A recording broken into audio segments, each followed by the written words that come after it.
Hello everybody and welcome to our next webinar, which is on which is on e-commerce. My name is Shane McKenna. I'm the PPC account director here at Legacy Communications. So I'm taking you through a few slides on all things e-commerce, the different platforms, different strategies in the next hour. So we'll just wait a little bit longer for more people to come along if we can.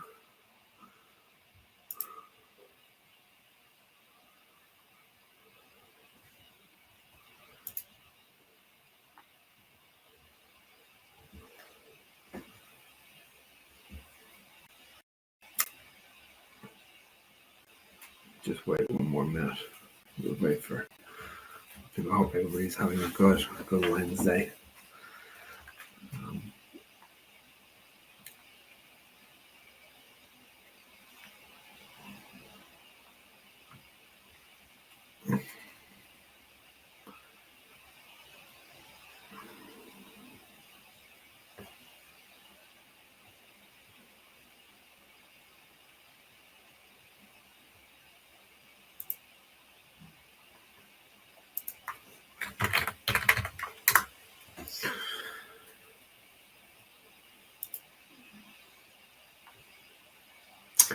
Okay, I am going to crack on. Sorry, 1 second. I just pressed the wrong button there, which is very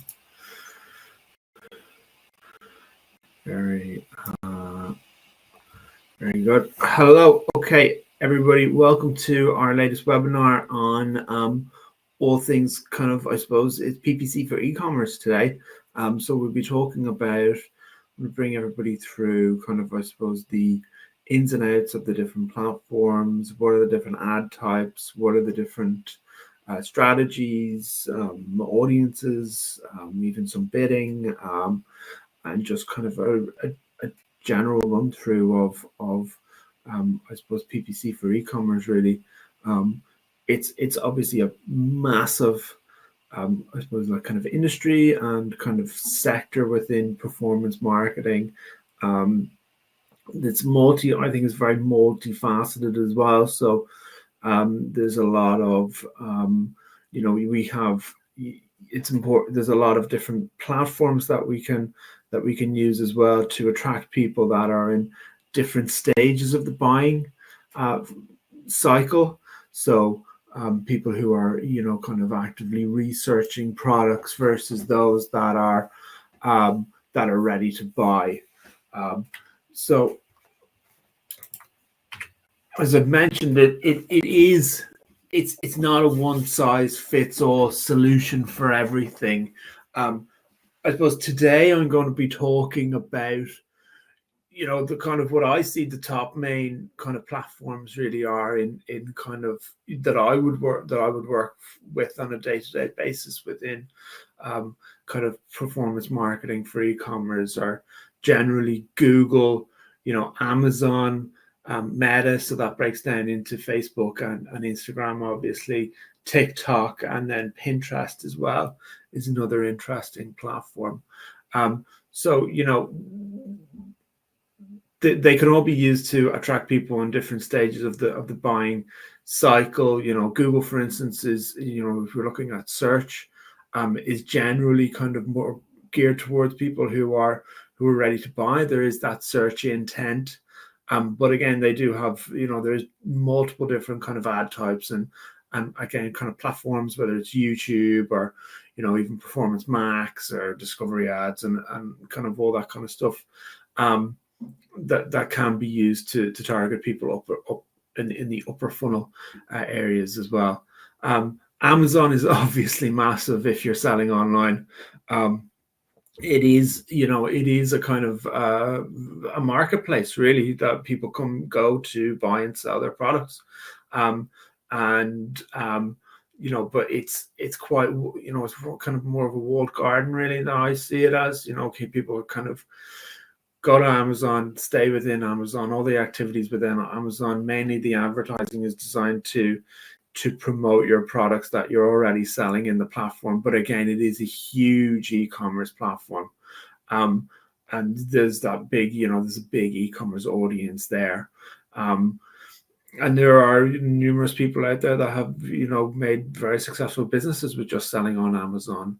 Of course, Amazon has their own kind of Amazon Basics products and stuff like that, and kind of use data and stuff like that to target people differently as well. Meta is obviously very, very important too. So breaks down again, like I said, into Facebook and Instagram. Facebook obviously very big, billion plus users. Instagram, more of a younger user base, but again, it's all very kind of image and video focused. The big thing that I like with Meta is the targeting, is the advanced targeting, very good interest targeting, a lot of use of like lookalike audiences. They have custom audiences as well. Again, that can run into lookalike audiences, but very clever and very, very good at targeting different people. It can be used for a range of different e-commerce products as well. So particularly with Facebook, Instagram's more I would think would be more geared towards kind of the consumer kind of products, generally around fashion, jewelry, that kind of stuff that is hyper visual. Even some food products like that could be quite interesting on that platform. TikTok is growing, and is definitely something that is I think an exciting aspect of e-commerce and performance marketing in the general sense. One thing is that it's very content focused. So even kind of is interesting I think strategies to tie in with user generated content on TikTok. It's a growing user base. So we used to always think that TikTok users were basically younger people. I suppose we're all kind of getting a bit older these days, and the user base is growing, and it is getting, the people who are started on it are getting a bit older now, and everybody's really using TikTok, that I can see. It's something that you should definitely be considering as part of your marketing strategy. There is some interesting talk as well around search ads within TikTok. That is that as a kind of a paid search practitioner, it is exciting in that front. And then Pinterest, I think, is a very interesting platform as well. It has a quite engaged audience. So generally people that are, they might be doing up their house. They could be renovating a kitchen or a bedroom, or even interested in fashion, for instance. And they pin different photographs and kind of curate that kind of lifestyle. So it's quite interesting. It's an interesting place to get people, to get an ad in front of somebody who is, again, in that research phase. So it's great for fashion, homewares, any of that kind of lifestyle products. If we just dive into kind of, I suppose, Google in a general sense, search, what does that consist of? So, what does the Google's results page look like? Generally, it's broken into shopping ads, and then it's broken down into text ads. So for shopping ads, you would, you have them here. You pull images and price information, shipping information, pull directly in from your website via a feed, which I'll get into more details with later in the webinar. But they're very much designed, to target people who are like myself, looking for kind of cool shirts for men, that are, again, ready to kind of buy. And you can they're kind of almost designed to keep you within the search sphere until you've found a product that you like and you click directly onto the product page. And then you have your general kind of shopping ads that are, they're the same shopping. You have your general text ads that are the same text ads that you would use in kind of more lead gen campaigns, for instance. They're built in the same way and executed similarly as well. So yeah, like I was just mentioning there, your text ads are going to be created in the same kind of hierarchical system that you would normally do with different ad groups, ads within those ad groups, and then keywords within those ad groups as well. And then you can layer audiences below that too. Generally, from an e-commerce point of view, you would be looking at generic traffic. If there's an awful lot of competition on your branded traffic, and then kind of you could experiment with competitor campaigns as well, targeting those keywords. But yeah, the campaigns are created in a very kind of conventional sense. It's important as well to, with e-commerce, to really kind of up your extension game. So make you take full advantage of, your site links here. Image extensions definitely should be in there. Price extensions are very important as well. And then kind of if you've got any promotions on, you can use some promotion extensions as well. But to cover off these and more, whatever is relevant to your business as well, is to make sure that you use as many of these extensions as possible. And don't just have, for instance, for site links, don't just have like 4 site links, have like 8 of them if you can. Have different combinations, really kind of have them kind of tailored for the campaign in general or for specific products. Because Google will mix and match. You can see here they're showing 6. But they can definitely show more than 4. They can show up to 8, and particularly on mobile where it's very scrollable, and Google will mix and match which are the best extension or best site links, for instance, and will show them to increase your click-through rate.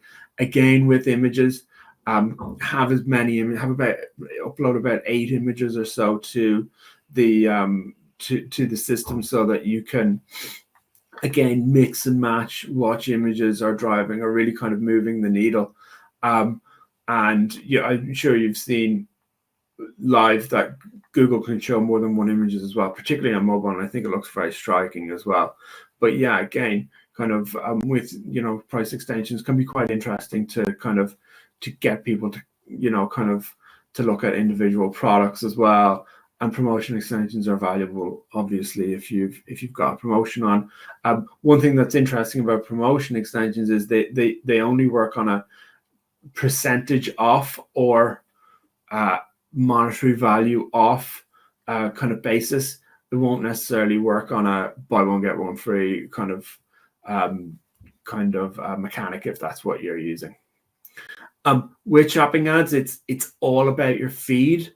So the feed is kind of what links the website to the account and pulls all your products in from your website to the account. So pulls everything in from the website via the Google Merchant Center, which is something that you'll have to set up, or your agency or us or anybody else can set up for you to create shopping ads. And it's all about the feed. It's all about how the feed is constructed, and how the feed is kind of, I suppose, optimized as well. It will pull in, when you pull in the feed, it will pull in everything from product descriptions, price, kind of shipping information, all of that stuff, and that's how you construct your campaigns. Feeds can come in either manual or automated forms. In my experience, we should only be using automated feeds. Even a simple kind of Shopify plugin is brilliant, really, kind of quick and easy to get a good feed up and running. And in general, it should kind of copy the website, so it will have your category, subcategory, and then product, and you can pull in, you can create your campaigns by category, subcategory, or product. And as well, you can then quickly within system find the products that are, you should be find the products that have the highest return on ad spend, for instance, and reorganize your campaigns in that sense. But yeah, it is all about the feed. And as well, shopping ads don't use keywords, so it's the product descriptions. It's how the product descriptions are actually written and optimized that will determine where what searches your ads are shown for. And how you kind of optimize is really by kind of working with the feed and making it more streamlined, more tailored towards different products, just working better really. And then kind of playing around with it in that sense to get more out of it. Performance Max is something that has come, I think, to kind of e-commerce forefront in the last number of years. It's something that I think that definitely works. It will show, when you run a Performance Max campaign and you hook up the feed from your shopping campaign to it, is that it will show your ads across multiple different platforms within Google's ecosystem. YouTube display, obviously within search, excuse me, across like even discovery kind of ads, kind of more native ads on Gmail or within Maps if needed as well. Whenever Performance Max came out, Google was always taking away control, and it's something kind of as a digital marketing person, we're kind of afraid of losing control of our campaigns. But over time, the system does kind of work, and it's definitely something to be tested.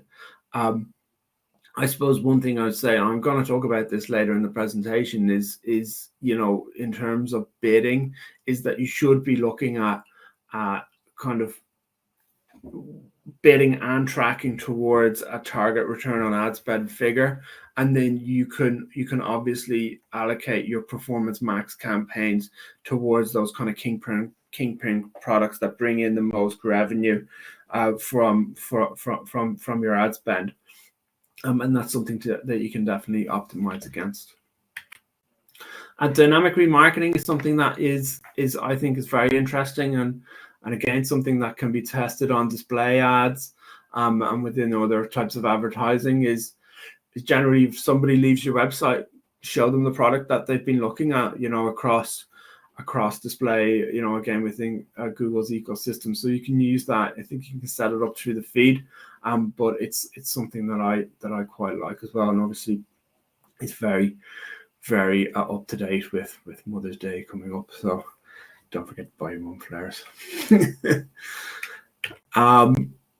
Audiences, again, within kind of Google's system is super important, and is more important today than ever, really. It's about who you're showing your ad to, and it's about what's behind that search that's important. So again, you can split your campaigns up into upper funnel and lower funnel campaigns, and you can, tailor your ad copy if you're, running search or running display or YouTube or whatever, around more kind of the upper funnel affinity products, people that are generally interested in fashion, versus, the lower funnel, maybe in market, people that are interested in actually buying shoes and runners and coats and stuff like that, versus, even remarketing, people that have been to the website already, kind of your dynamic remarketing lists as well, and even kind of customer match. So there'd be past customers, email addresses that you've got, maybe you've collected them at the time of when somebody has purchased through your shop, or even on in an offline world through a physical bricks and mortar store as well. So you can look at what audiences are working best within your campaigns, and then split the audiences out into separate kind of those kingpin audience campaigns. That can be a very good way to kind of optimize your campaigns. Like I said, bidding is really important, and we have moved more towards an automated bidding kind of world. That we're not, I know with all our campaigns that we run within legacy communications. We don't really use manual bidding anymore, maybe for some branded campaigns, in fairness, but generally we're using kind of an automated bidding strategy depending on the overall goals of the campaign. So I think the big one here for excuse me, if you are running e-commerce campaigns, is definitely target return on ad spend. And again, you should be tracking revenue within the account, within Google Analytics, and then you should also, that should give you an indication of what campaigns are driving the most revenue, the most return on that ad spend as well. You should be looking at the figure, and then you should be optimizing, splitting out the campaigns towards those products, subcategories, categories that drive the most return on ad spend, and then using that bidding strategy to push things further as well. I'll quickly talk about Amazon. A few ads on Amazon. So generally within Amazon, the different goals within Amazon advertising are generally to reach more customers. So advertising that is set to show ads to people that are actively on the platform and might be looking for one of your products, or a kind of products that you sell, or the type of products that you sell. But Amazon also advertises, offers some products around advertising products around, increasing traffic, driving people to your website, or increase customer loyalty as well. And then, they've got numerous different things. One thing that is quite interesting with Amazon, again, is that sponsored products ad type that they do have, that is really just designed to get you to the top of the Amazon page.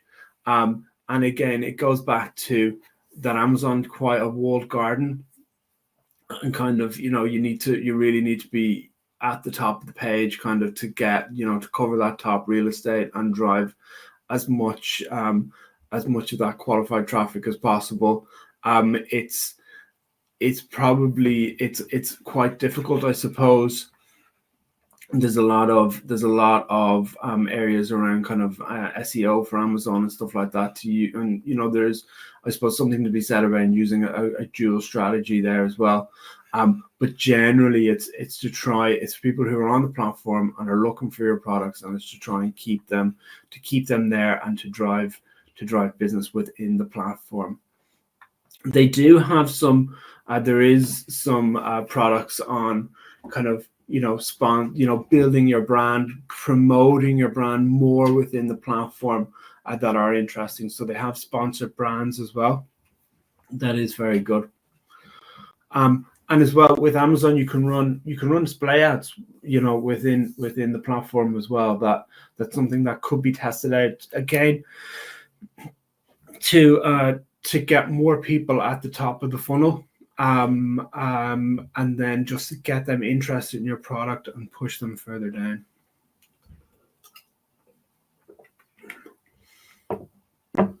I'll move on to Meta. So, as mentioned, generally Meta is made up of Facebook and Instagram. So they're slightly, I think, slightly different in their overall targeting. Facebook's obviously the big brother, and then Instagram is the cool younger sibling within the family. Kind of, I suppose Facebook has just a massive user base. They have, they offers different strategies around, different product types, and again, the targeting is very advanced.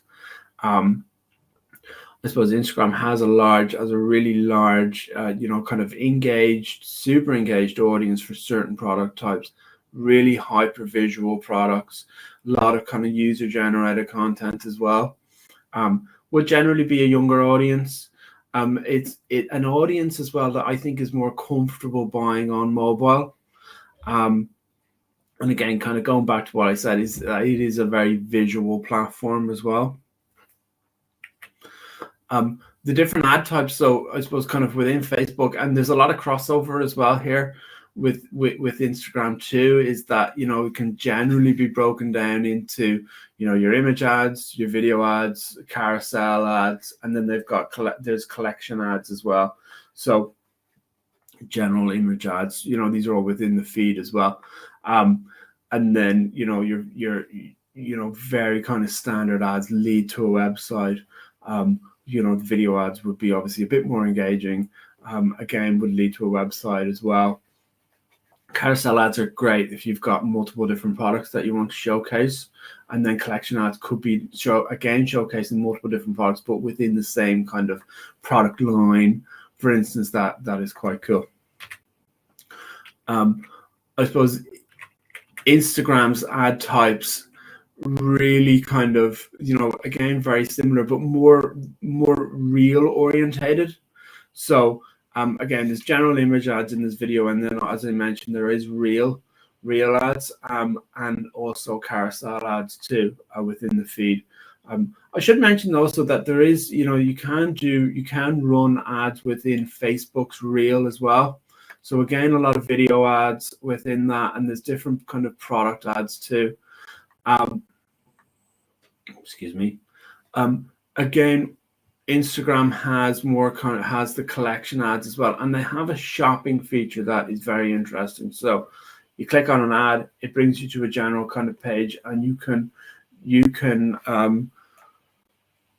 excuse me. You can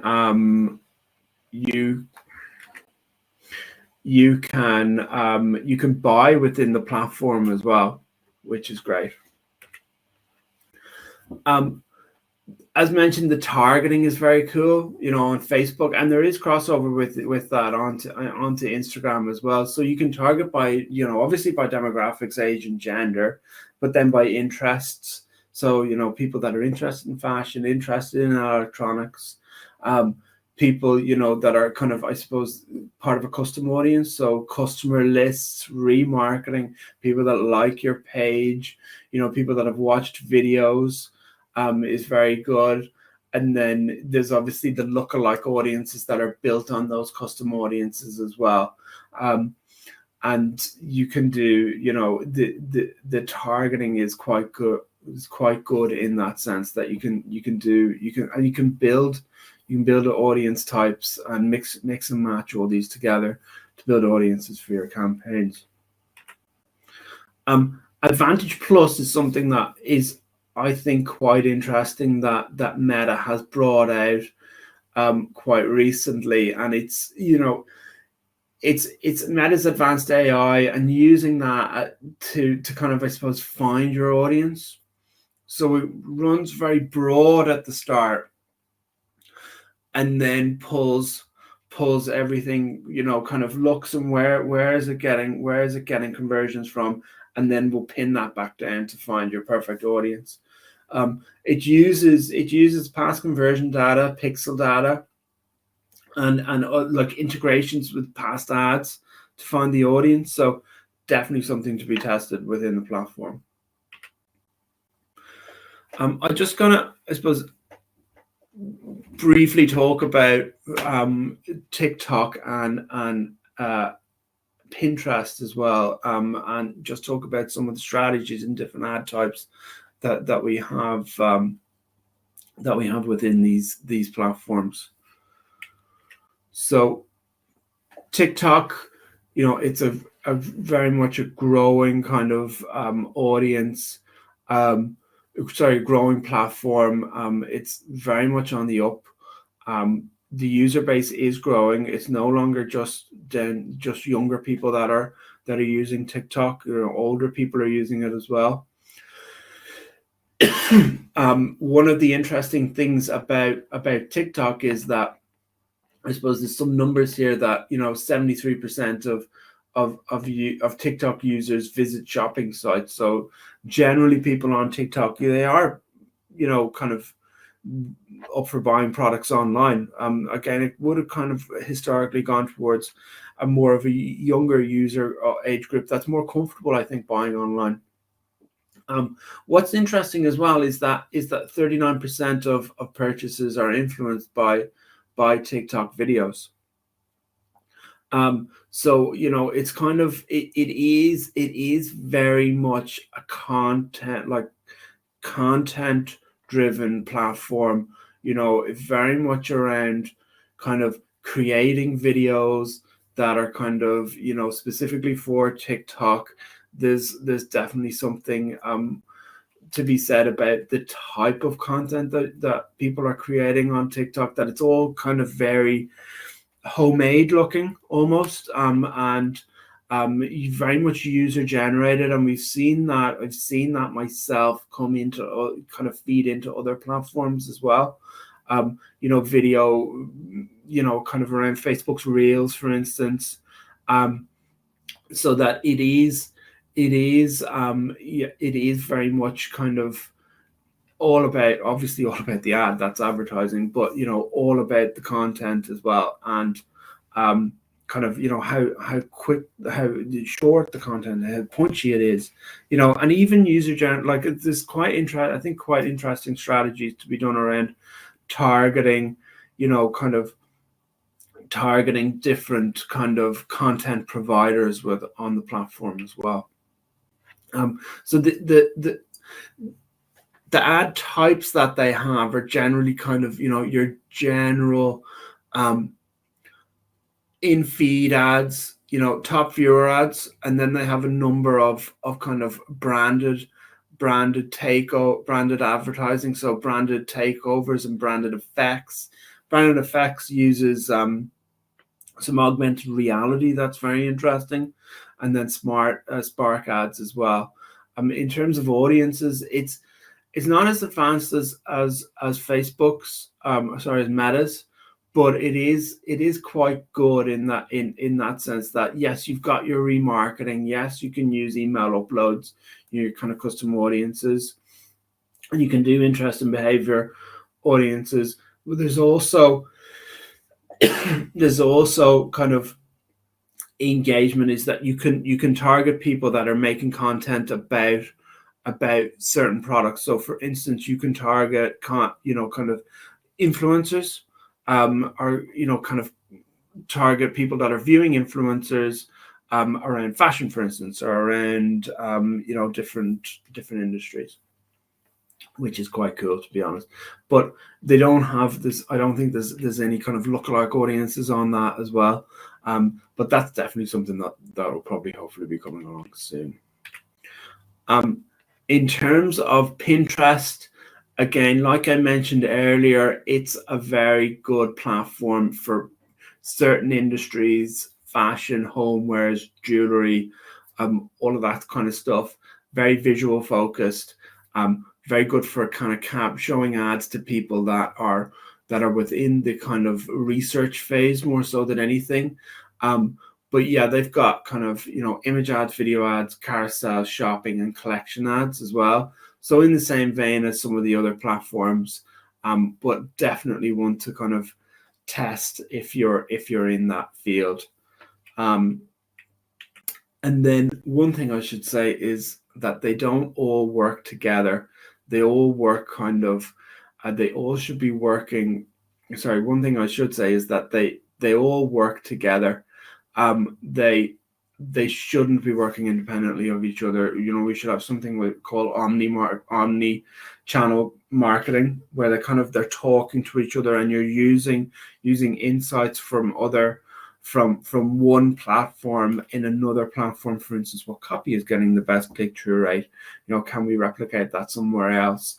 Can we build an audience of people that have come from our search campaigns, and then show them an ad, on Facebook or on Instagram or TikTok, for instance, and just try and drive them down the funnel a bit more? Or, can we remarket people in clever ways, or kind of, just trying to drive people in at the top of the awareness section of the funnel down to consideration, loyalty, conversion, and then how can we remarket to them after they've bought as well. And there's definitely, from an e-commerce point of view, there's definite strategies around, like, email, for instance, to kind of drive loyalty as well after the purchase. So that's all I've got, guys. I suppose, thank you very much. I am, of course, open to questions. If anybody has a question, I'll be more than happy to take one. Take them, sorry.